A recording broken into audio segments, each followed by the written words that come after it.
Dear Dr. Love, naloloka po ako sa office mate kong plastic. Ay naku.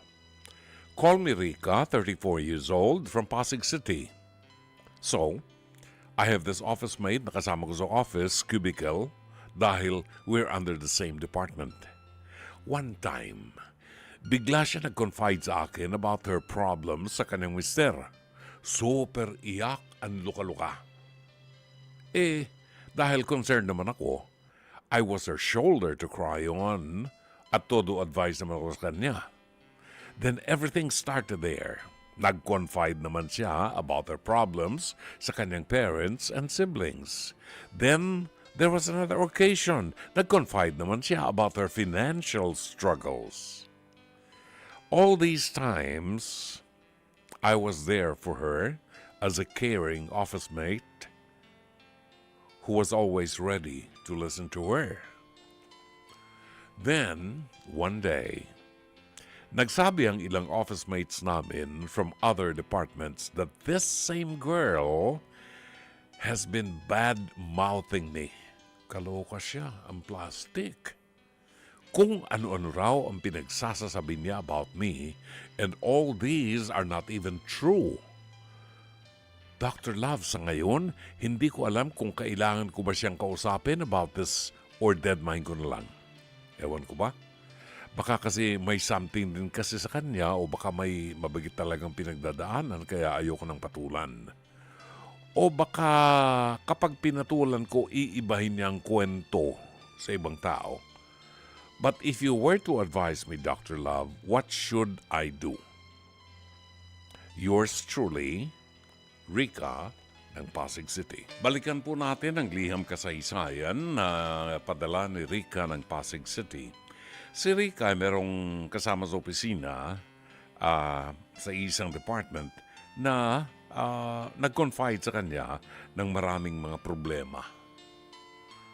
You know, pinagkakatiwalaan siya ng kanyang kasama sa opisina. Pero hindi sila close. Nag-confide lang sa kanya. Nakakatakot yan, ho. Nakakatakot yan. Delikado po yan. We should be very mindful of what's happening. Lalo na kung ang lalapit sa'yo, hindi naman close sa'yo, pero magkukonfine ng kanyang kabulukan. You know? Nakakatakot yan. Baka merong hidden agenda yan. Magkukonfide sa'yo, yung mga problema niya sa asawa niya, problema sa magulang, problema sa kapatid, later on, problema sa pera, baka susunod yan, hihiram na ng pera sa iyan. Yan. So, marami ng paraan ng pag-scam ngayon eh. Now, siya naman, seryoso siya, genuine naman yung kanyang pakikisama, nagbibigay siya ng advice. Akala niya kasi may problema, you know, pinagtitiwalaan siya, nagbibigay siya ng advice until nadinig niya sa ibang mga kasama niya, sa ibang department, sinisiraan pala siya nitong babaeng ito.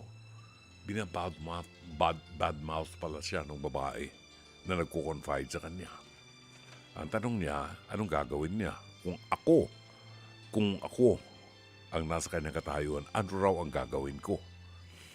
Sabi ko nga sa'yo, tricky ang mga taong yan. It doesn't matter to me. Wala naman ako dapat ipaliwanag kasi wala naman akong ginagawa masama. Di ba? So, ang dapat lang iwasan mo itong mga taong ganito na balik harap. Hindi tunay yan. Plastic yan. At yan ang mga taong nakakatakot makasama. Anong gagawin mo? Kung ako, maaaring magkaiba tayo ng approach kasi magkaiba tayo ng personality. Sa akin kasi hindi ko pinapalampas yung bagay na yan. Pero I will talk to her. I will confront her nang walang galit, ha? I will confront her kung yung mga nagkukwento sa akin doon sa ibang department, yung mga nagkukwento, manunumpa, no? Susumpa na totoo yung sinasabi nila. Kasi mahirap na, baka harapin ko ito, yung pala, wala lang, hindi lang sila magkasundo. Pati ako napadamay sa away nila, no? So, kung mapaninindigan ko yung sinasabi ng mga nagsasabi sa akin, ako'y sinisiraan, pwede ko siyang i-confront. Pero mayroong isang school of thought dito. Why bother? Di ba? Mas tahimik ang buhay mo. Why bother? I won't even listen to her anymore. You know? Hindi ko guguluhin. Sa akin, kung akong tatanungin mo, hindi ko guguluhin ang balahibo ko sa kanya. The next time lumapit siya sa akin, I will just ignore her.